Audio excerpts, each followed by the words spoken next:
它豪掷64000才能得到，它100公里消耗5本驾照，它十分迷恋非机动车道。特斯拉 FSD 前来报道。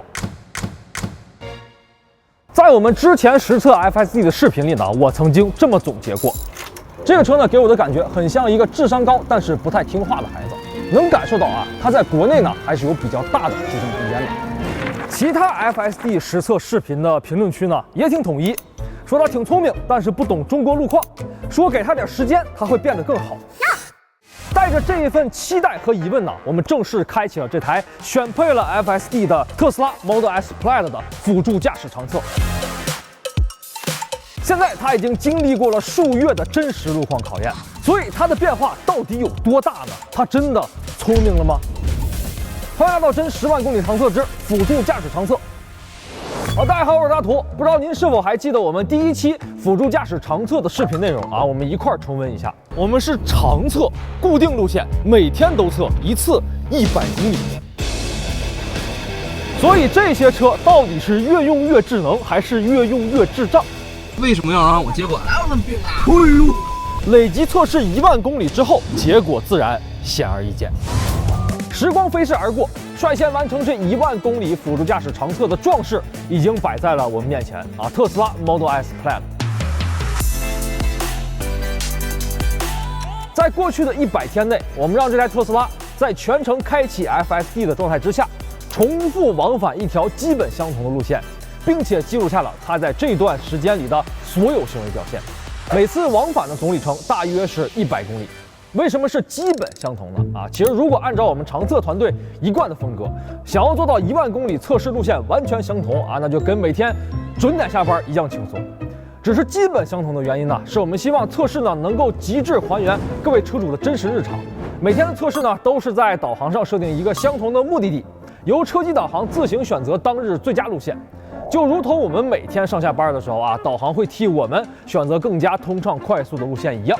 同时呢，我们也小小的上一点强度一周白天跑，一周晚上跑，看一看对于纯视觉方案的 FSD 是不是白天龙，晚上虫。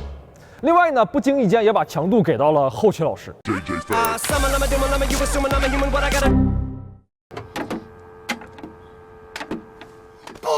测试呢使用4路的行车记录仪全程记录，每次测试呢是2个小时，再乘以100天，素材量呢就原地爆炸。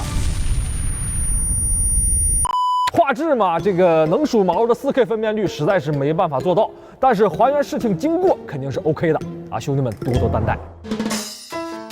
从3月底开始，一直到9月份测试结束这台特斯拉 Model S Plaid 期间经历过几次 OTA 更新，不过 FSD 的版本呢是一直没有变过始终是 V13.2.6。那它这100天的表现究竟如何呢？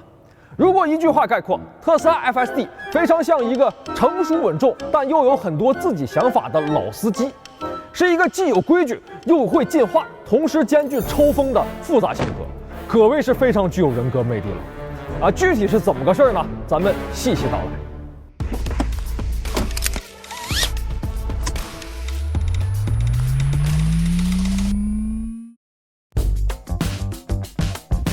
FSD 在行驶的时候呢，非常的规矩所有的转弯并线之前，老早就会把转向灯给你打上，让你有充分的心理准备。这种不提心吊胆的感觉不是我们这次参测的4台车都能做到的。关标0-100加速2秒1的 Model S Plaid 自己行车的时候呢，却十分的谨慎，和狂暴的动力形成这个鲜明的反差。它呢几乎不会超速甚至都不怎么爱主动超车。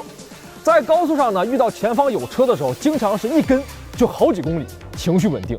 加速和减速的过程呢，也十分的柔和用行政2字形容呢都不为过。水平呢是远超部分网约车司机的风琴脚。不过呢，从开测1个多月之后呢，它高速巡航时候的加速、减速次数倒是有了明显的增加行驶的平顺性和舒适度有了一定程度的下降。在程序里面呢，只要 FSD 能够识别到的道路限速牌，它就会老老实实按照限速开你好奇这有啥好夸的？那可以看看我们同期测试的另外几位选手，都是学开车的，你看看人家这水平。那 FSD 的安全意识呢还不止这些在我们测试的路段上呢，经常会路过一个无红绿灯左转的丁字路口，路口呢立了一个停车让行的标志。在我们测试的4台车里呢，只有特斯拉认得这个牌子。每次通过的时候呢，都会执行这个停车观察的动作。对，他就必须得就跟那个过火车道似的。对，就咱们写那个1停2看，他通过似的。请沿当前道路继续。别的不说啊 ，FSD 的这份谨慎真的值得友商学习借鉴一下。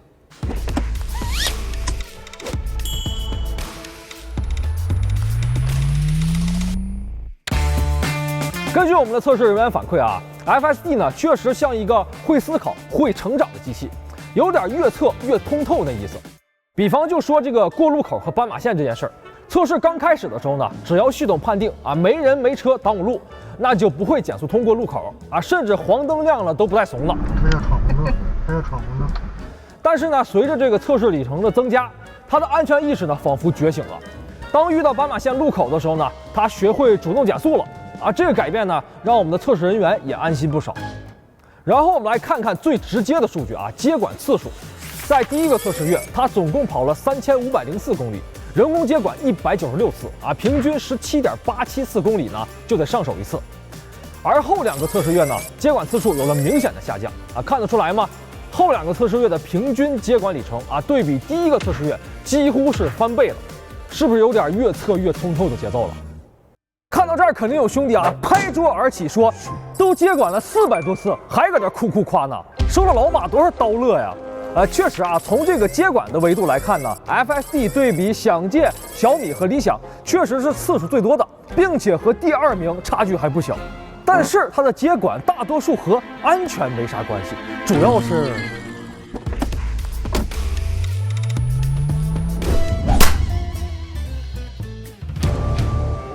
首先提名犯蠢的重灾区云蒙大桥。我们常规状态下啊，正确的测试路线呢，应该是在下了这个大桥之后，这个红绿灯路口左转，进入一条无名小路继续走。咱们的 FSD 呢，一到这儿就掉头，一到这儿就掉头。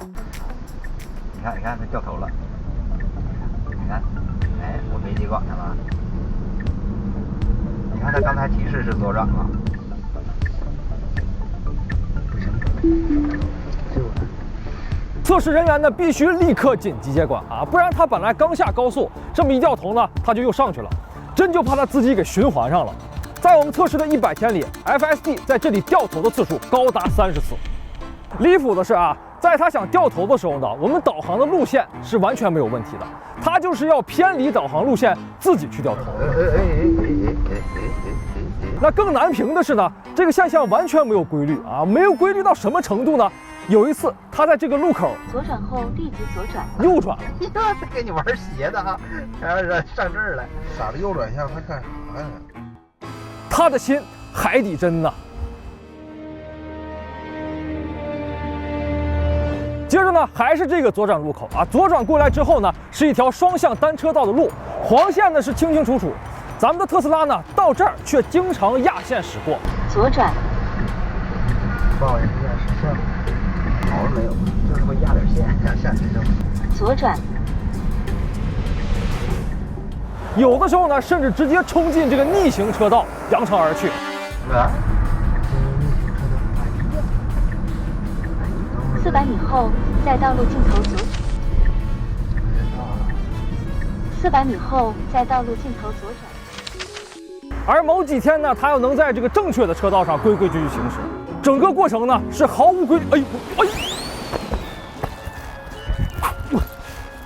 每天都像开盲盒一样刺激。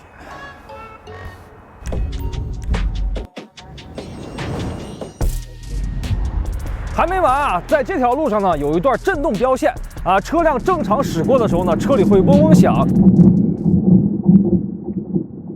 提醒司机集中注意力。相信大家都体验过。按理说，除了特殊情况啊，不需要在这里减速。而特斯拉面对这段标线的处理方式呢，是随机减速。随机减速，顾名思义啊，就是有的时候呢，它稳稳丝滑通过；有的时候它大幅度减速，甚至到7公里每小时。仿佛每天开车的都是不一样的司机。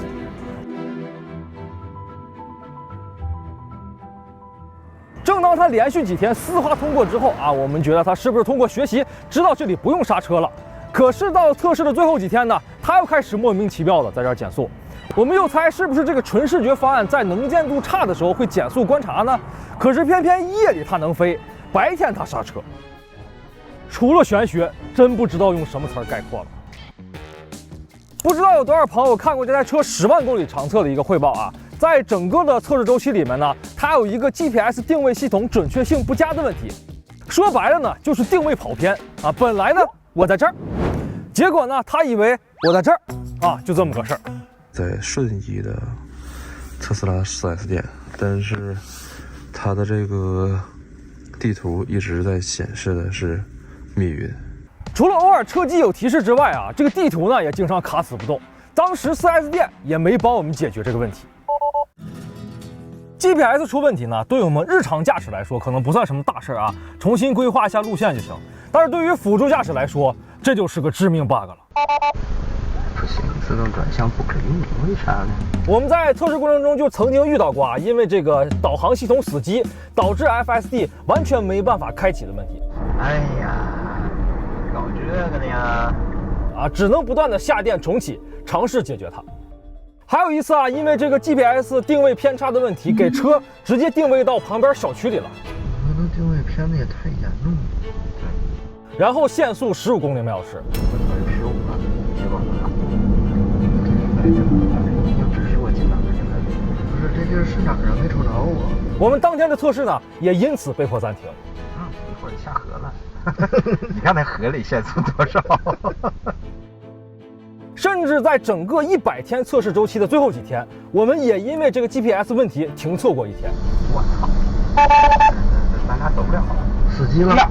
哎呀，死机了！这个 bug 呢，可以说是贯穿始终，阴魂不散。以上呢还不是最骚的啊！进度条到这里，咱们再来讲一讲靠边接客和回村探亲的事情。走右侧2车道。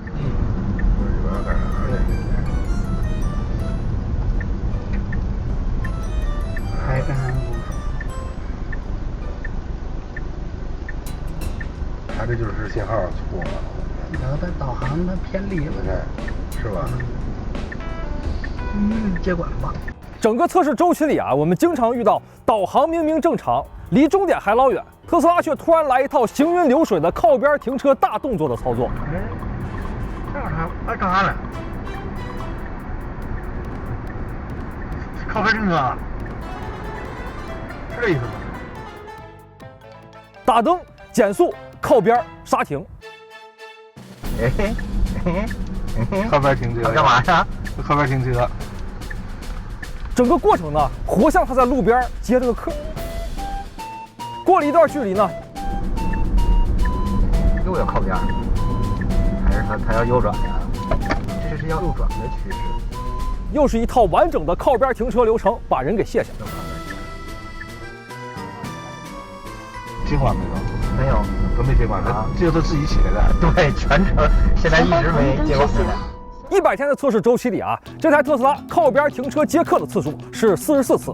到后期呢，我们的测试人员已经形成条件反射了，只要右转向灯一亮，就知道他想放什么。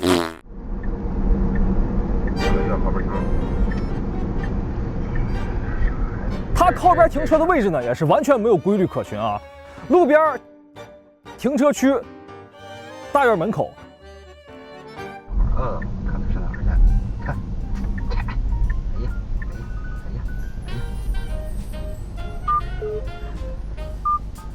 斌哥，你家上厕所呀？甚至有一次呢，在高速上不打灯就要冲进应急车道停车，给我们的测试人员呢是吓出一身冷汗啊，立马接管。我看网友都盼着啊，自动驾驶什么时候能够帮自己跑个滴滴拉个客，我只能说这一天呢应该是快了。你看这特斯拉身上已经开始初见端倪了，只是客我一个没见着。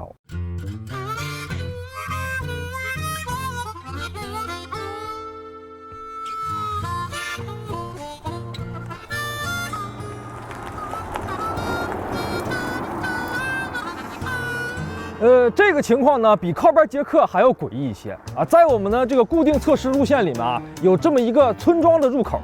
本来正确的路线呢是让直行，导航上直行，但是这个特斯拉呢，却总是往这个村里边拐。也不知道这个村里是有他亲戚还是啥原因啊？哎，什么情况？入口都打灯了，要往里头拐，让他进去呗。让他进。进去这个怎么进呢？在我们测试的第1个月啊，他有3次想进村。第2个月呢，他好像是学会了啊，知道这是错路，不再犯了。我操！结果呢？没有，没没结果。他要回来了。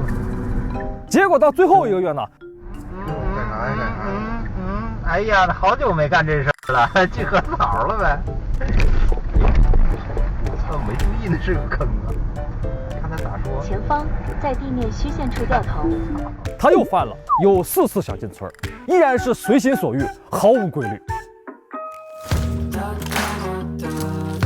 在这台车开测之前呢，我们先在这个纽博格林南环密云分环上给它搞过1次大考。那次考试呢，它绝活不少啊，比如有环岛魔咒，环岛里就开15，右转专用道啊，右拐就要走自行车道，以及绿灯不走和实线杀手。在这100天的长测之中呢，这些毛病呢是一个没改，全程重复。FSD 每次经过环岛啊，无一例外都会把限速精准设置到15，在车流中做那个最安静的自己。哪怕他跑到了这个自行车道里，也依然遵守这个限速。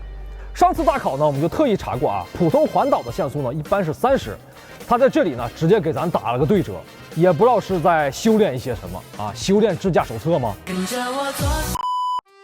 说到自行车道啊，这次呢它是有进步的，进入的次数明显少了，但是呢我们严重怀疑呢是路线变简单的原因。这100天的测试路线呢，大多数是主路，比大考呢少了很多拐弯和小路。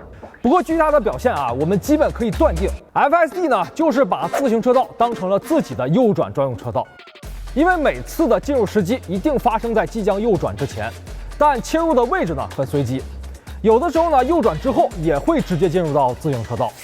其实它呢大多数情况本可以走对，我估摸啊，某次 OTA 告诉这个 FSD 自行车道的规则之后呢，它应该就不会再犯了。哎，绿灯没走。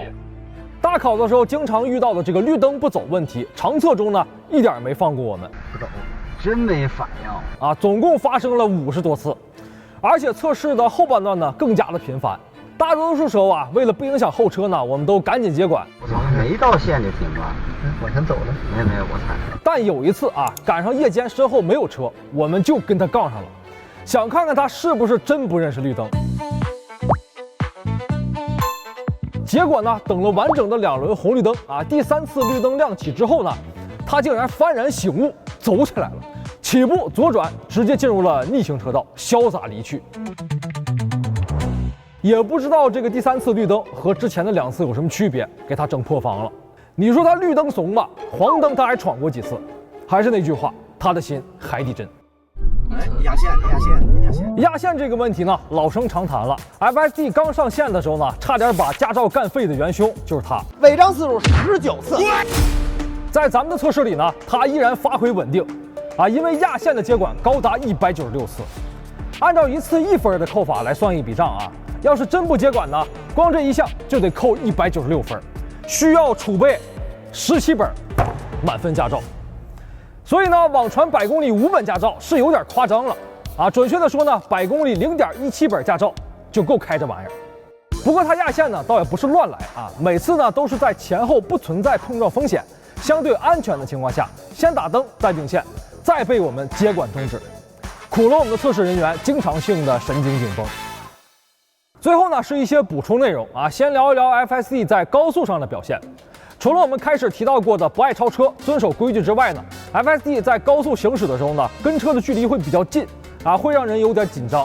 在开测第2个月的时候呢，它在高速上还出现过1次幽灵刹车，车速直接从110骤降到71。匝道行驶的部分呢，从城市路进匝道啊，它能乖乖的按照30的限速开，但高速转高速的匝道，它几乎都会超速。这点我们倒觉得合理啊，毕竟从120车速猛给你降到30，确实是有风险。最后再来说一说白天和夜间的区别啊。特斯拉作为纯视觉的选手，在选择高速闸机的能力上呢，不同照度下的表现有很大的差别。白天呢，它能够精准挑中正确的闸机，但是夜里呢就经常选错。另外，白天时候走 EDC 的精准度没有问题，但速度快的呢有点像要闯杆，以至于我们几乎每次都得补一脚刹车。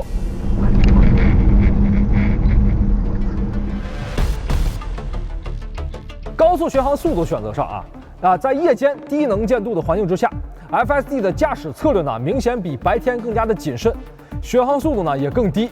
几个月测试下来呢 ，FSD 只有过一次因为这个雨量过大导致能见度受阻而退出辅助驾驶的情况。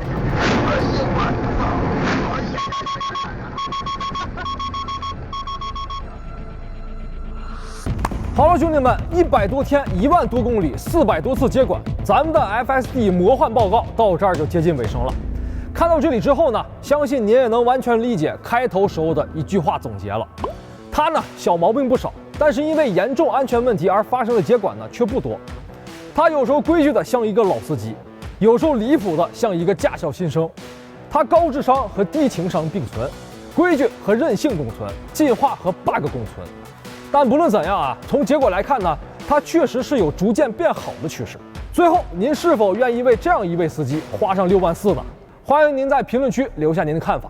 想知道理想 L7、想界 S9 和小米速7他们的辅助驾驶1万公里内都发生了什么吗？记得点个关注，我们之后会在易车横评账号里更新这3台车辅助驾驶常测的节目。我是大图，我们下期再见。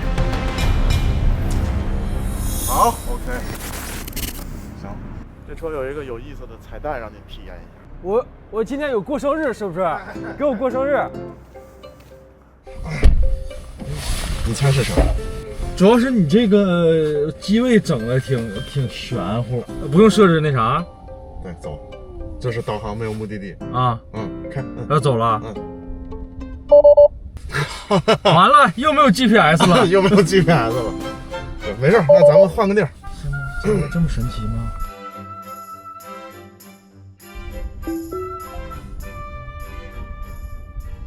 不你给一脚，给一脚。就是你看那个方向盘，不是 LCC， 它真的在走，而且前面是一个红灯，然后这红灯是一丁字路口，右转了，而且它没有丝毫的要停下来的那个什么。那它往哪儿开呀？不知道。这么厉害吗？那不得哪一天测测它能跑到哪儿？就是我今天晚上心情不好，我就想出去兜兜风，我也不知道要去哪儿，我上车开。哎，这功能好啊！然后我还试了理想，那肯定不行，那就是 LCC。按理说只要是正常车，它应该对。哎，那我是不是就有这么，也就是我可以半自动驾驶？就比如前面那口，我知道我要右转了，我只要摁一下这灯就行，我知道咋开这车了。我给你这么着开回去啊！这太好开了，这车。不能管，听话吗？